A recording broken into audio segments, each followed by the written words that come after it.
Ready? Trying a new camera today. It's kind of crazy for Tuesday's tips. Trying out new things. Streaming live to YouTube, to Facebook. It's Tuesday's tips. Let's make things happen. Today, we are talking all things of the mistakes of employee handbooks. Top 10 mistakes of employee handbooks. Handbooks are something I do. Nobody loves doing employee handbooks, but if you have an employee, they are vital for a lot of reasons. Are you required to have an employee handbook? No, you are not. Are you required to have the 10 to 20 legally required policies in the handbook? Absolutely. But it enables you to do a lot of things, including setting expectations for your new employees, answering questions, helping create consistency. But that only works when your handbook is actually not doing some of these mistakes, because your handbook can be as big of liability as it is an asset. So I'm going to share with you the top 10 mistakes in employee handbooks. So first, using too much legalese. So if all of your handbook is written in the very formal legal language and you don't happen to be a law office, it's going to be too confusing for your employees. They're not going to understand it. And they're going to say, I don't get it, or they're going to be asking a ton of questions, or they're not going to read any of it, including the parts that actually matter. So you want to make sure that your handbook, yes, you have to have some policies that are legalese.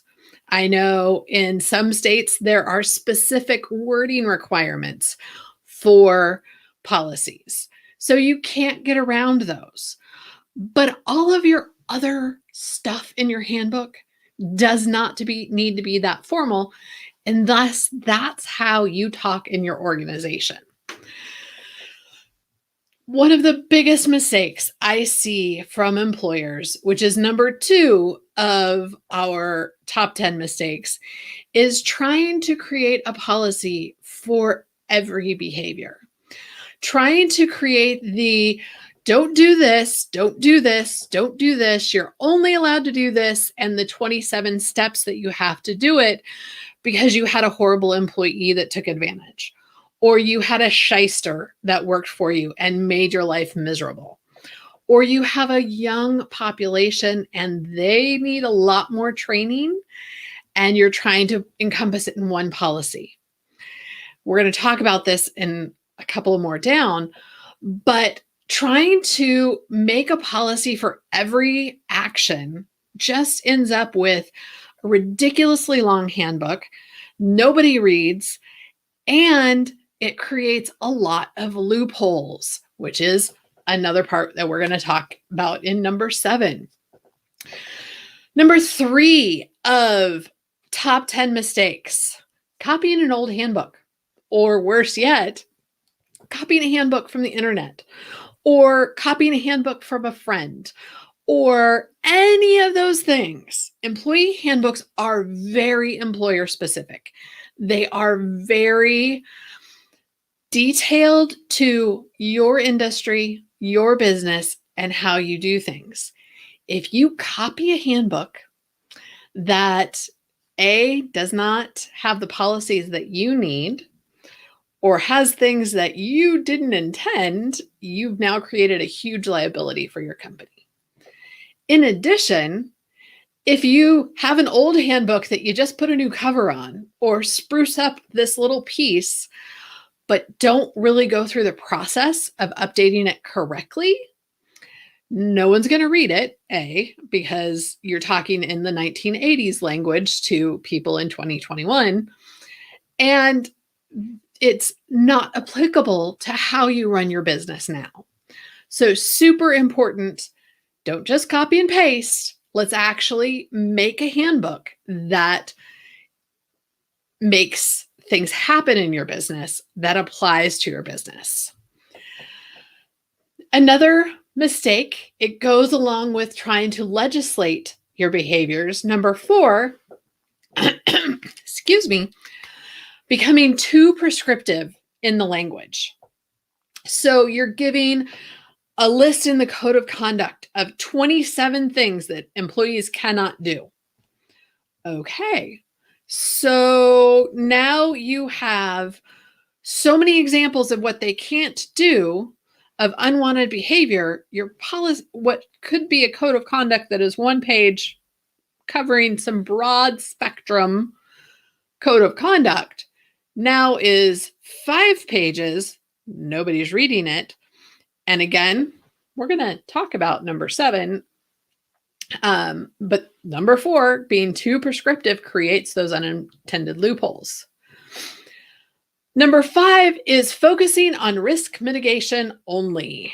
So you are doing the legalese, but this is an example of some risk mitigation that I have in the handbooks that I create for my clients because their insurance carriers require it. Yes, this is another reason why employee handbooks are important, because insurance carriers do require them.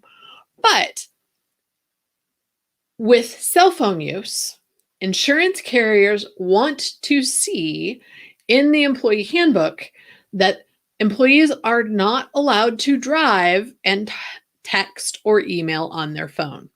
They want it very specific. But if all of your policies and all of your information in your handbook is risk mitigation, so making sure that they're not making those mistakes, you're not really creating an engaging opportunity with your employee handbook. I have a new client that I am so excited to work with because their number one focus as we're starting to craft their employee handbook is crafting a meaningful mission, vision, and values for the company. And this is really what should be basing all of the employee handbook's actions. Your code of conduct should relate directly back to your mission and values. All of those things. So number 6 is having too much policy and not enough on that inspirational values, the mission, trying to create a connection about what the company really is.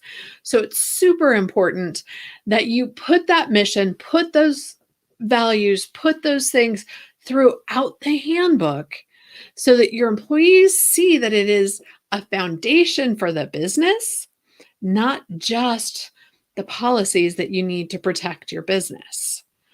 So I've mentioned it several times. Number 7 is unintended loopholes in your employee manual. What happens when you try to legislate every behavior? When you try to give examples of behavior that is not allowed? It all becomes these unintended, well, it says I can't kill my coworker, but I can beat the snot out of him because it didn't say that. Okay, that was a really bad example, but it's an example of if you list everything, there becomes these loopholes where, and anyone who has been an employer for very long knows employees can be fantastic at finding the loopholes. And your employee manual is your backup so that you are giving your leaders something that they can use in crafting systems and processes in your business. If you've now created these unintended loopholes, they're having to go back and it just becomes a perpetuating problem. So number 8, which is not providing training, not providing the interpretation for all of your business leaders. If you have managers, supervisors, shift leads, when you have training for new managers when you have new policies that get put into your employee manual, when you update things. It's really important that the whole leadership team understands what the policy is actually doing and what the expectations for both the employee and the supervisor to do. So it's super important when you have changes in your employee manual, if you're implementing an employee manual, or if you're just doing policy updates, that time is taken so that everybody's on the same page. And when someone reads the description in a paid time off policy, everybody interprets it the exact same way. Super important. Number 9, this is my pet peeve when it comes to employee handbooks. Don't have policies in your handbook that don't match what you do in your business. Number 1 example of this, performance reviews. I ask my clients all the time, do you actually do performance reviews? Are you actually doing these things? Because if you're not, we need to take that policy out of the handbook. Or if you want to implement an employment or a performance management system, let's do that and let's make it reflect what's actually happening in your business. So number 9, if you have policies in your handbook that you do not enforce, they should not be in your handbook. If you have practices in your business that violate the law, okay, you need to change those practices. But as a business leader, you have got to determine what is it most important and what you need. So make sure your policies and your business practices match up. And number 10 of top 10 mistakes, failing to keep the employee manual up to date. I know everybody says best practices, you should update your manual every year. Okay, let's be real. Who has time to do that? Unless you hire someone like me. I have time to do that because you're paying me to do it. But I also don't have the 27 million other things going on in your business. My business is to do things like other people's employee manuals. But not keeping it up to date opens up so many problems. You could be out of compliance in law. Or if your business grew, you went from not being subject to laws to now being subject to new laws.